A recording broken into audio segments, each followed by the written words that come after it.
할렐루야.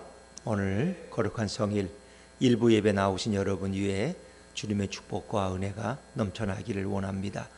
우리 예수님께서는 여러분에게 복 주시기 원하시고 기쁨 주시기 원하시고 평강 주시기를 원하십니다. 오늘 주님의 평화가 여러분 가슴 깊이 임하기를 간절히 바랍니다. 우리 좌우의 분들도 앞뒤의 분들에게도 마스크를 썼지만 한번 더 축복의 인사할까요? 성령 충만한 주일 되시기 바랍니다. 성령 충만한 주일 되시기 바랍니다. 네, 오늘은 예수님을 향한 진실한 고백, 이런 제목으로 함께 은혜 나누기를 원합니다. 우리는 이 고백이라는 걸 늘 생각할 때가 있습니다. 이렇게 부부가 이렇게 만나서 함께 결혼 생활합니다만은 그들이 처음 잘 몰랐을 때, 또 연애하던 시절이 어떻습니까? 우리는 이제 어느 순간에 마음이 뜨거워지면 고백을 하게 됩니다. 어떤 고백을 합니까? 김조영 권사님 뭐라고 고백했어요? 당신을 사랑합니다 그랬습니까? 안 했어요? 그럼 아마 우리 이강민 장로님이 고백을 하셨던 것 같아. 김정혜 여사님을 내가 너무 사랑하니까 나와 결혼해 달라고.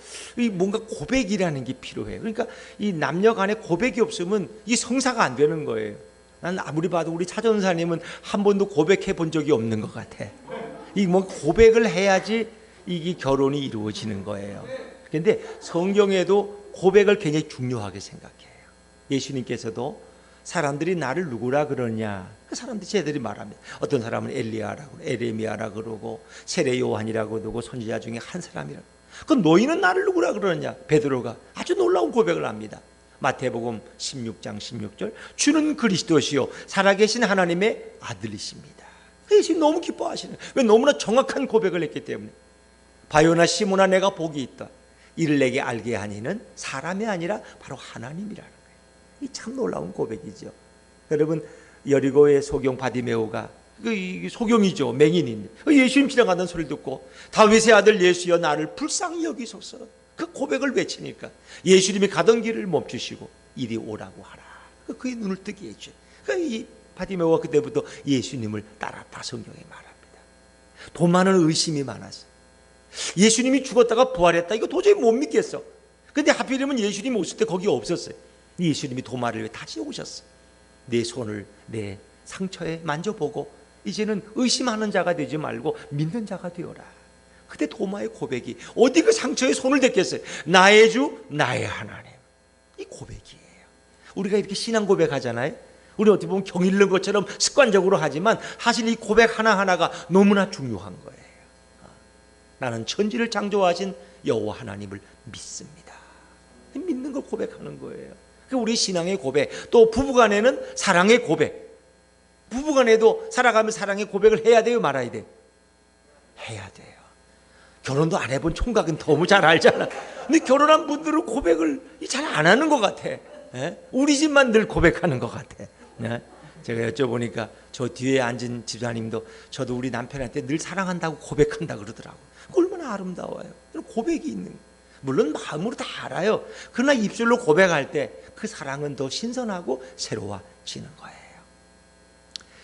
전에 제가 섬기던 교회에서 재직 수련회 때 강사님이 오셨는데 그분이 재미있는 얘기를 하셨어요.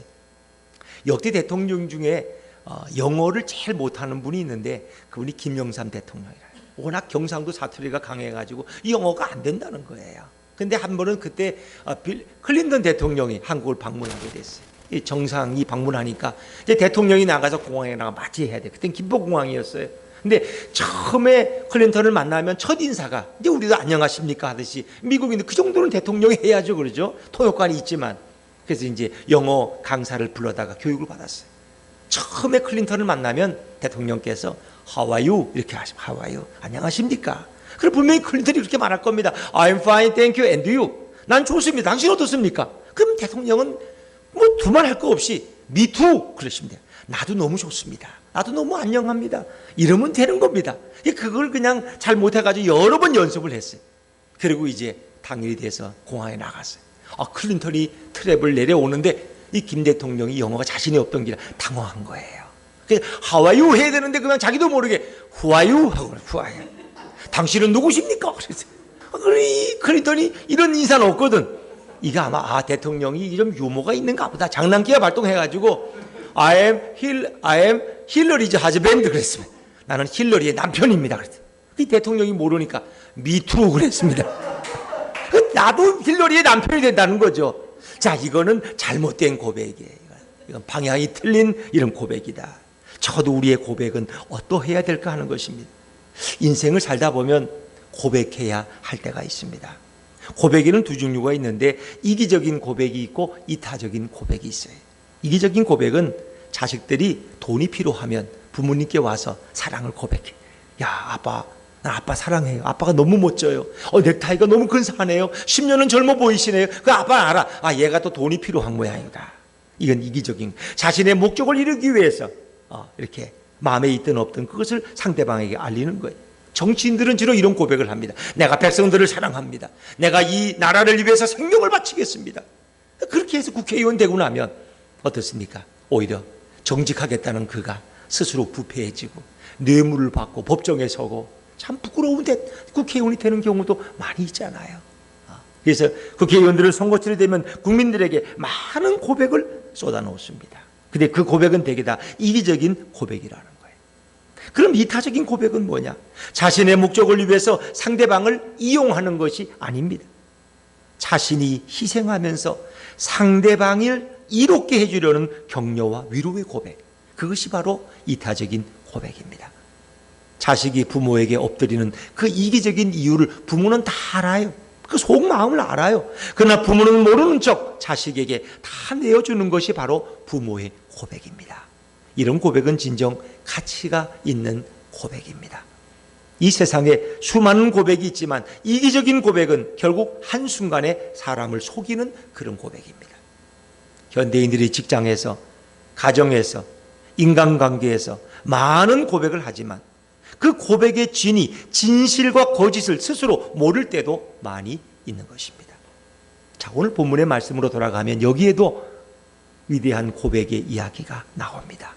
엘리야 시대에 이스라엘 백성들은 하나님이 어떤 분인지 잘 몰랐어요. 이스라엘 백성들은 바알이 하나님인지 여호와가 진정 하나님인지 구분하지를 못했어요.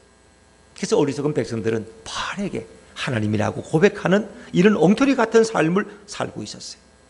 아합 정부에서는 바알이 하나님이라고 공개적으로 백성들을 가르치고 훈련시켰어요.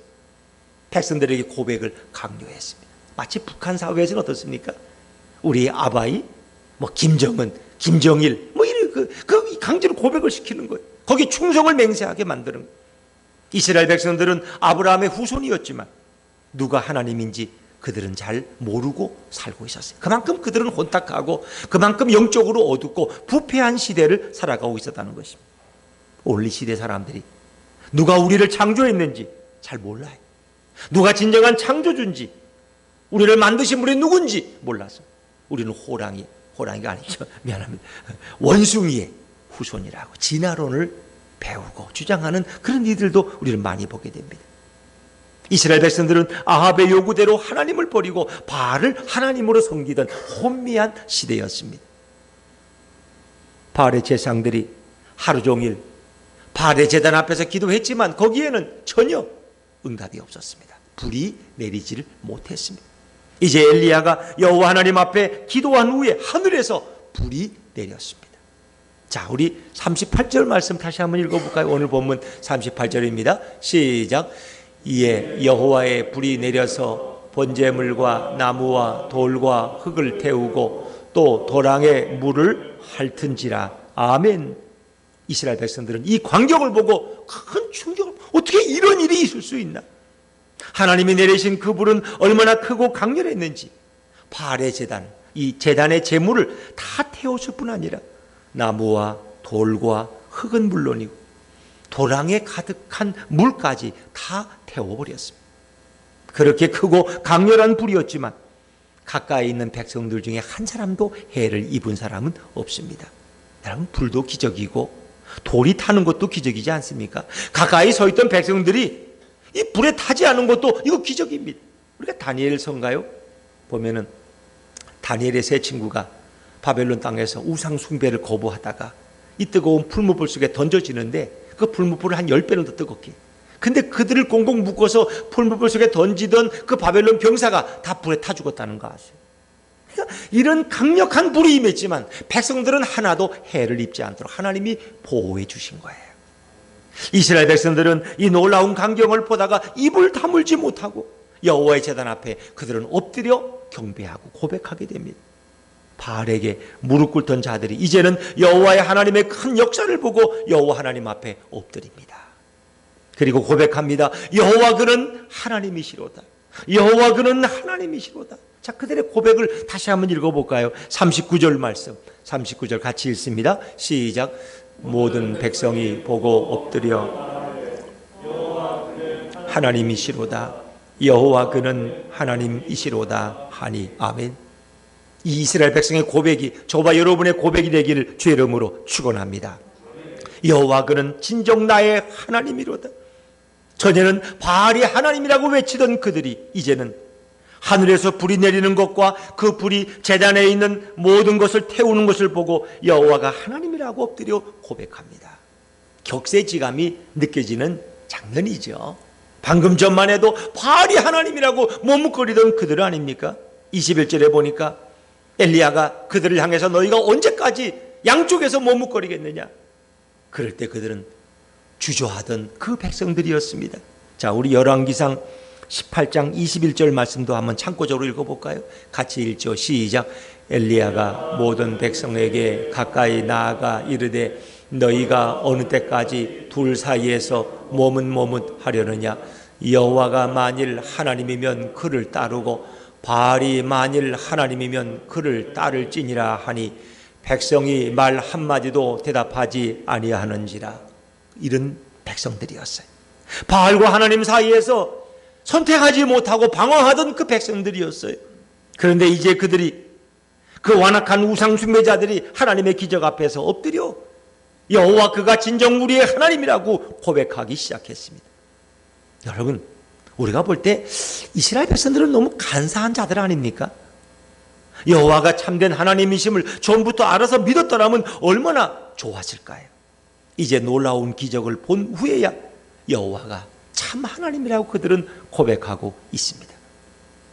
부모의 사랑을 외면하고 그 큰 사랑을 고백하지 않다가 부모가 주는 엄청난 그 큰 유산을 보고 난 후에 부모에게 엎드려서 감사의 고백을 한다면 누가 그런 자식을 효자라고 말할 수 있겠습니까? 그래서 어떤 부모는 자식들이 오면은 들어올 쯤 되면은 이제 1년에 한두 번 오잖아요. 명절 때. 그러면 통장을 가지고 막 보다가 막 숨긴대 이렇게. 그러면 며느리가 어머니 그거 뭐예요? 아니야 너희들은 몰라도 돼. 알 거 없어. 그렇게 감춘다. 한 두세 번 보니까 어머니가 뭐 통장이 몇 개 있는데 그걸 우리가 보면 감춰. 그래가지고 신기해서 맞아. 어머니가 돈이 많은가 보다. 저 돈을 누구한테 유산으로 줄까? 우리가 좀 어머니한테 잘하자. 2번 오던 거 5번 오고 좀 선물도 사다 드리고 저거 다 우리한테 줄지도 모르잖아. 그래가지고 너무너무 잘했대요. 있는 거 없는 거. 그 돌아가신 다음에 관심은 그 통장을 찾아서 확인했더니 거기 별로 돈이 없더래. 한 몇천 원, 몇만 원밖에 없더래. 근데 이 자식들은 그냥 하도 불효자들이니까 부모에게 돈이 있는 것처럼 보였더니 그때부터 효도를 하더라는 거예요.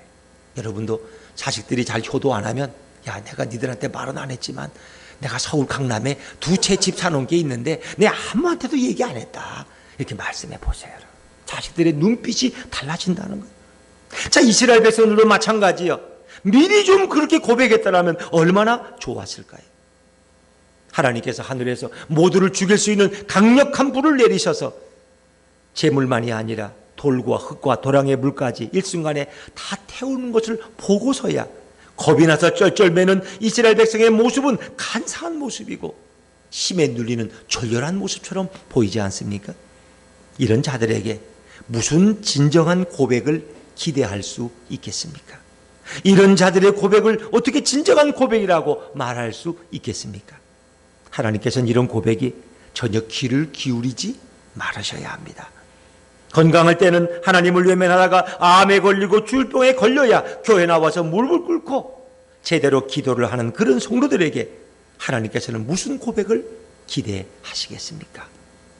사랑하는 여러분, 하나님이 우리 인간을 창조하실 때 하나님의 형상대로 만드셨다 그랬잖아요. 근데 하나님은 우리 인간에게 다른 피조물, 다른 동물들과는 다른 두 가지를 주셨어요. 첫째는 말할 수 있는 존재, 언어가 있는 존재로 창조하셨어요. 두 번째는 고백할 수 있는 존재로 창조하셨어요. 우리는 입술로 고백할 수 있어요. 내가 하나님을 사랑합니다. 내가 하나님을 찬양합니다. 고백할 수 있는 존재. 인간은 창조된 후에 하나님께서 하시는 모든 일을 하나하나 보면서 그 하나님의 위대하심을, 은혜로우심을 고백하는 삶을 살았습니다. 하나님의 지혜로우심을 마음대로 고백했습니다. 그런데 인간 속에 어느 순간부터 교만함이 들어옵니다. 인간은 하나님의 크심을 고백하기보다는 자신도 커지고 싶어 했고 자신도 지혜롭고 싶었습니다. 자신에 대한 자화자찬의 고백을 하고 싶었어요. 그러면서 하나님께 대한 고백을 멀리하게 되고 싫어하게 되었습니다. 인간은 하나님께 더 이상 고백하고 싶어 하지 않습니다. 타락한 인간은 이제 그들의 고백은 이기적인 고백이 됩니다. 인간은 타락한 후에 모든 고백이 거짓이 가득 찬 고백이 되고 인간의 모든 고백은 하나님이 아니라 사람들에게 하기에 급급했습니다. 타락한 인간은 책임질 수 없는 고백을 하고 타락한 인간은 거짓으로 눈물을 흘리며 속이는 고백을 하고 타락한 인간은 자신보다 무서운 자들에게 엎드리며 복종의 고백을 합니다. 타락한 인간들의 고백을 철석같이 믿고 결혼을 했다가 낭패를 보고 사업을 했다가 실패를 하기도 하고 자식의 고백을 믿고 모든 재산을 다 나눠줬다가 뒤통수를 맞아서 불행한 삶을 사는 그런 부모도 있을 수 있습니다. 타락한 인간의 고백은 그 동기가 순수하지 않습니다. 타락한 인간의 모든 고백은 책임질 수 없는 고백이고 능력으로 감당할 수도 없는 고백이 너무나 많습니다. 이것이 타락한 인간의 실존적인 모습입니다. 엘리야는 사실 이미 알고 있었어요. 타락한 이스라엘 백성은 스스로 하나님을 깨달을 수도 없고 하나님을 찾지도 않을 뿐더러 하나님께 돌아올 수 없다는 것을 정확히 알고 있었어요. 엘리야는 하늘에서 큰 불이 떨어져서 모든 이스라엘 백성들이 보는 앞에서 제단이 불에 다 타야지만 그들이 그때서야 여호와가 참 하나님이심을 고백하게 된다는 사실을 이미 엘리야는 알고 있었어요. 하늘에서 불이 내려서 제단의 재물과 물에 젖은 나무뿐 아니라 돌과 흙까지 태우는 것을 통해서 이스라엘 백성들은 여호와 하나님 앞에 엎드리게 됩니다. 하나님의 커다란 기적의 역사를 본 후에 이스라엘 백성들은 하나님 앞에 엎드려 고백을 합니다. 여호와 그는 하나님이시로다. 만약 엘리야를 통해서 하늘에서 불이 내리는 그 권능과 능력을 보지 못했다면 이스라엘 백성들은 여전히 여호와가 하나님이라고 절대로 고백하지 않았을 것입니다. 크고 놀라운 하나님의 역사로 인해 백성들은 하나님 앞에 엎드려서 여호와가 참 하나님이라고 고백을 합니다. 그러기에 엘리야 이후 이 땅에 오시는 예수님은 무능력한 모습으로 오시지 않습니다. 말뿐인 예수님으로 이 땅에 오시지 않습니다. 그런 예수님이 오신다면 아무도 예수님 말씀에 귀를 기울이지 않을 것입니다. 예수님이 이 땅에 오시면 그분이 어떻게 오십니까? 예수님은 큰 권능과 능력으로 오십니다. 예수님의 수많은 기적들을 이스라엘 백성들이 직접 눈으로 보고서야 그리고 예수님이야말로 하나님이 보내신 참으로 하나님의 아들이라고 하나님의 사람이라고 이스라엘 백성은 고백하게 됩니다. 엘리야의 모습을 통해서 예수님의 나타나실 모습을 구약 성경은 우리에게 미리 예표하고 보여주고 있습니다.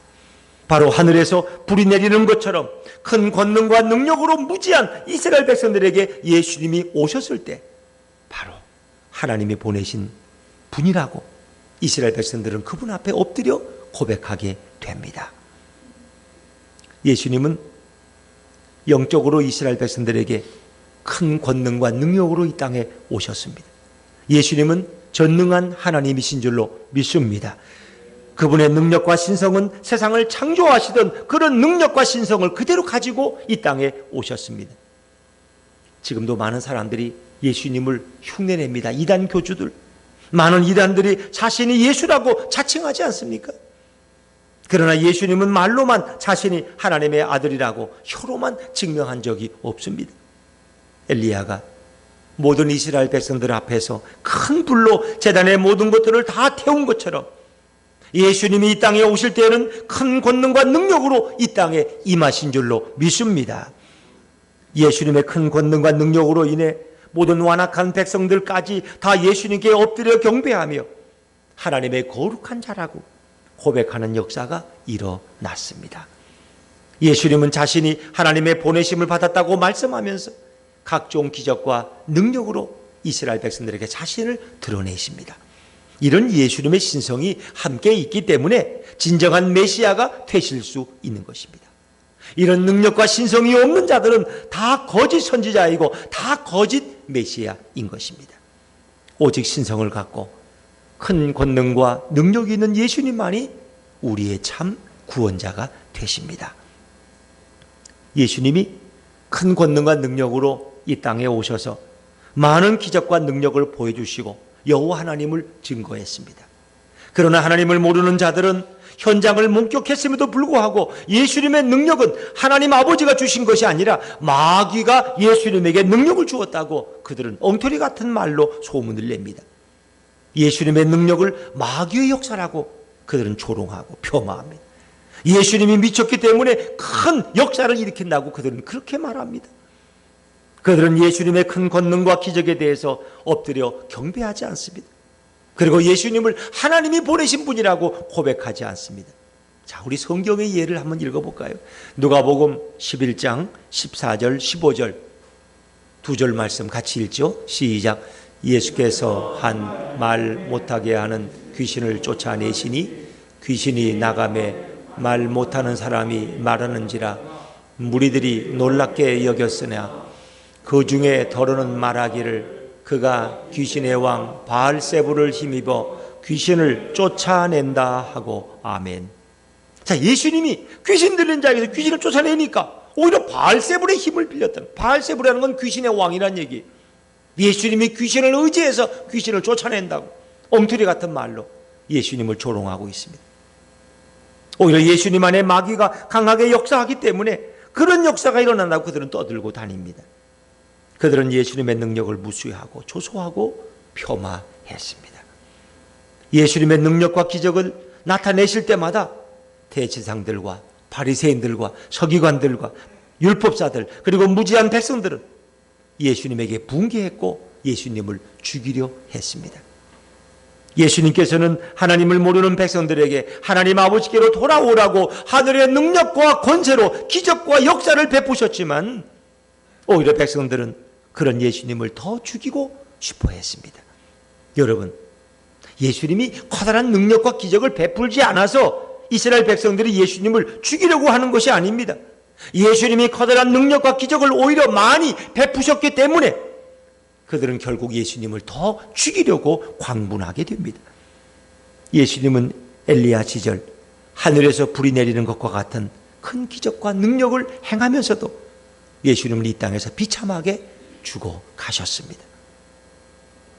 예수님이 이 땅에 오셨을 때 이스라엘 백성들은 종교 지도자들과 더불어서 종교적인 제사의식에는 능했고 성경에 관한 많은 지식을 애우고 암기하고 그것을 알고 있었어요. 근데 문제는 그들은 정확히 하나님을 모르고 있었어요.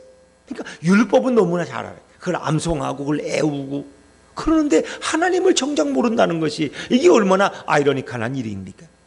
그들은 하나님께 경배하지만 하나님을 모르고 있었던 가장 어둡고 암담한 시대에 바로 예수님이 이 땅에 오셨습니다. 예수님은 그들에게 자신이 하나님에게서 보냄받은 자라는 것을 알려주기 위해서 많은 기적과 능력을 직접 보여주셨습니다. 나사렛 예수님이 바로 하나님이 보내신 그리스도라는 것을 알려주기 위해서 예수님은 병든 자를 치료하고 귀신을 쫓아내고 죽은 자를 살리시고 이런 기적을 베푸셨습니다. 이런 기적을 본 이스라엘 백성들은 그때서야 예수님께 엎드려서 예수님이 하나님께로부터 오신 분이라고 고백을 합니다. 사실 백성들은 예수님을 능력 있는 마술사로 오해하고 있었어요. 예수님을 귀신 들린 자로 오해하고 구경하려고 그들은 구경꾼처럼 모였던 자들이었습니다. 그러나 예수님이 베푸시는 그 놀라운 역사들을 보고 예수님께 엎드려 경배합니다. 심지어 제자들까지도 예수님이 베푸시는 그 기적을 본 후에야 그분이 진정 하나님의 아들이라고 고백하는 모습을 성경에서 볼 수 있어요. 한 번은 예수님이 산에 올라가서 기도하시고 제 아들로 하여금 저녁에 갈릴리 바다를 건너가게 했어요. 근데 한밤중에 풍랑이 일고 배가 뒤뚱거리고 막 견딜 수 없는 두려움이 찾아왔어요.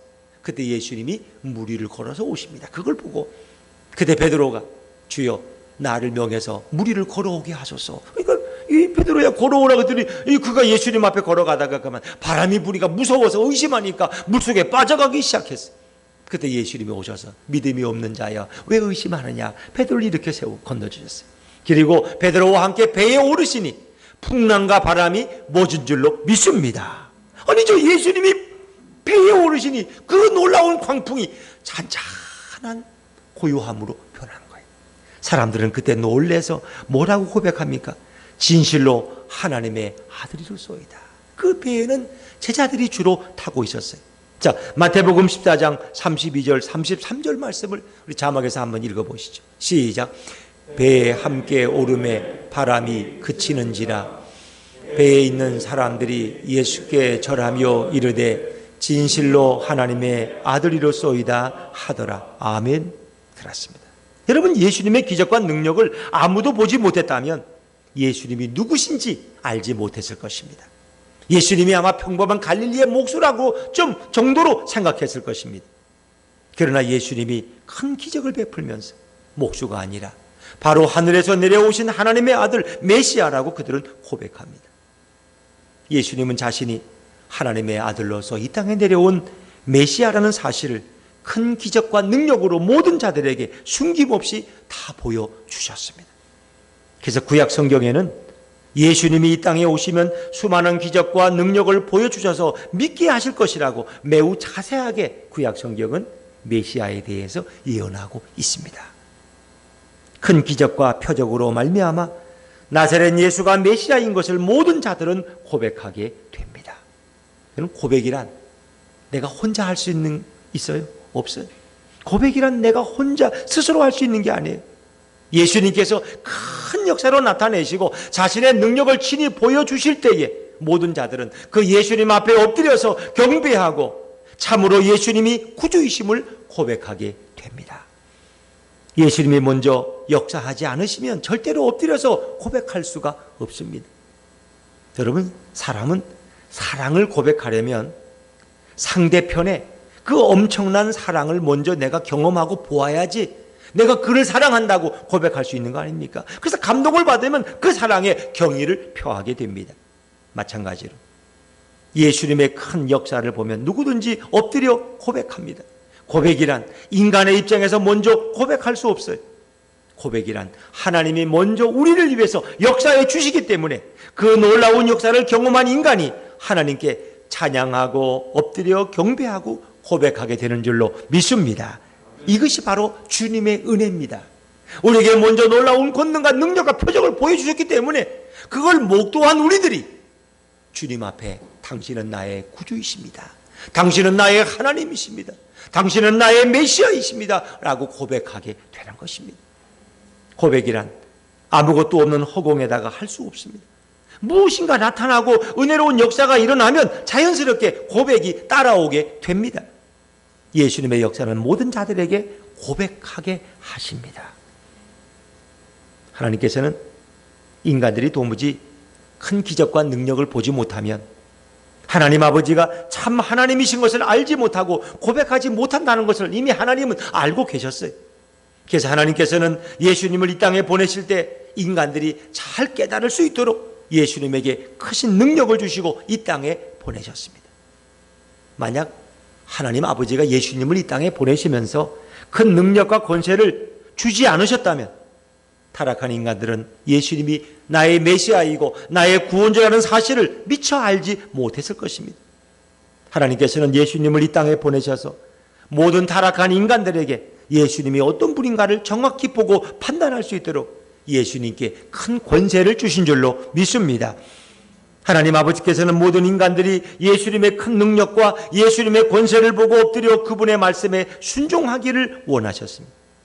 예수님을 통해서 하나님께 영광 돌리기를 원하셨습니다.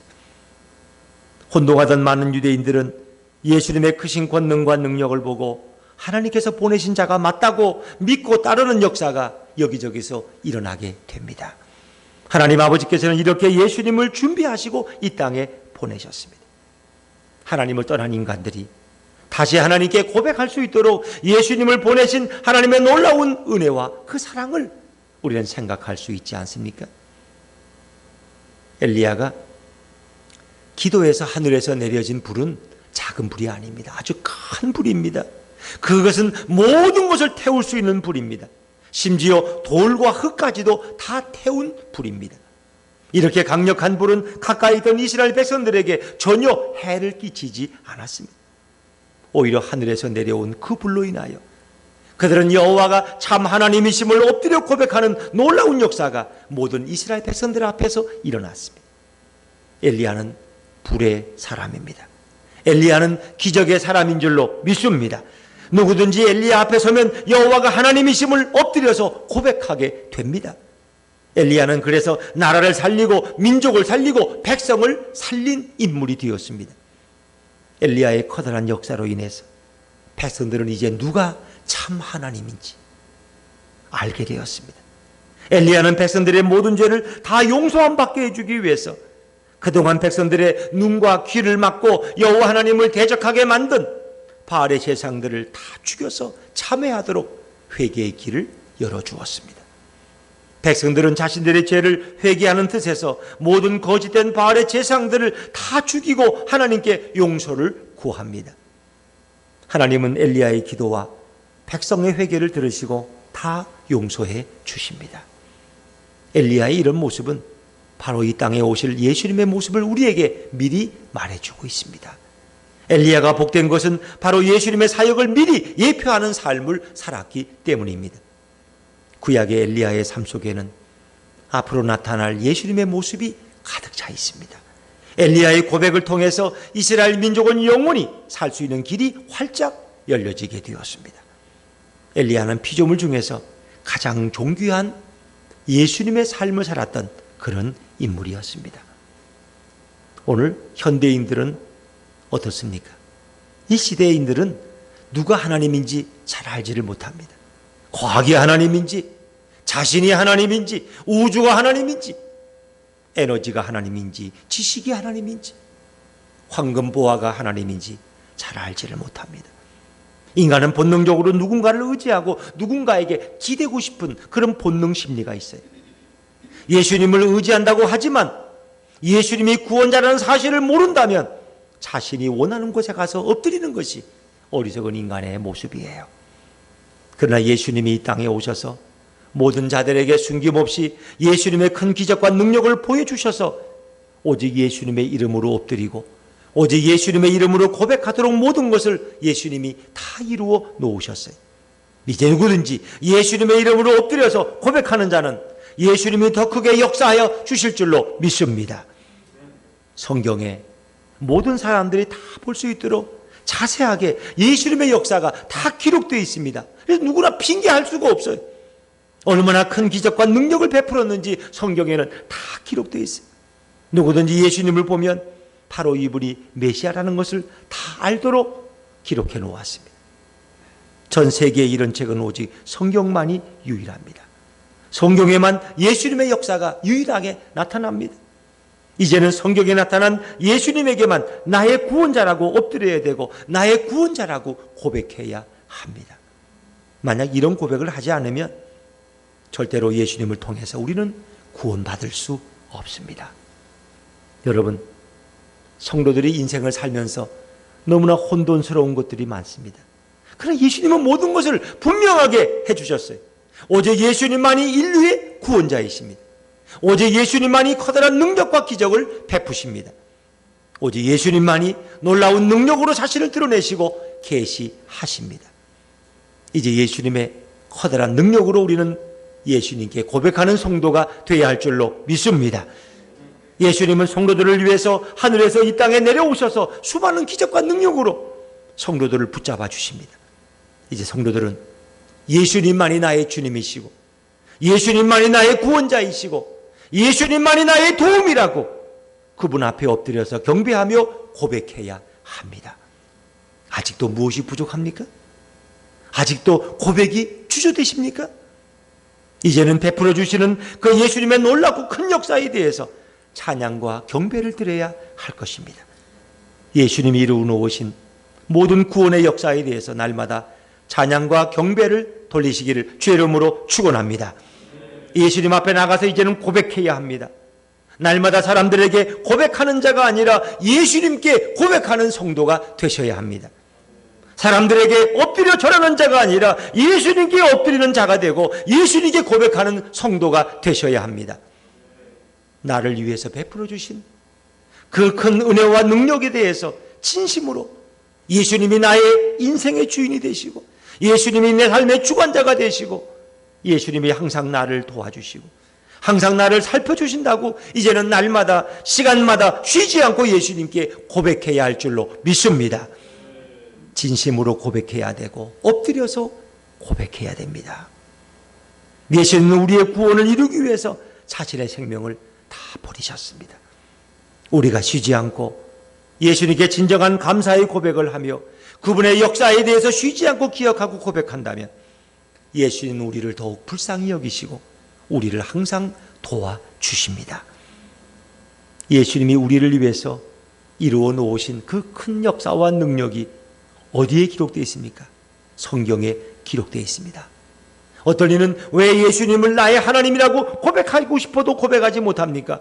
예수님을 모르기 때문에, 예수님이 어떤 분인지, 예수님이 어떤 일을 했는지 모르기 때문에 그분 앞에 고백하지 못하는 것입니다.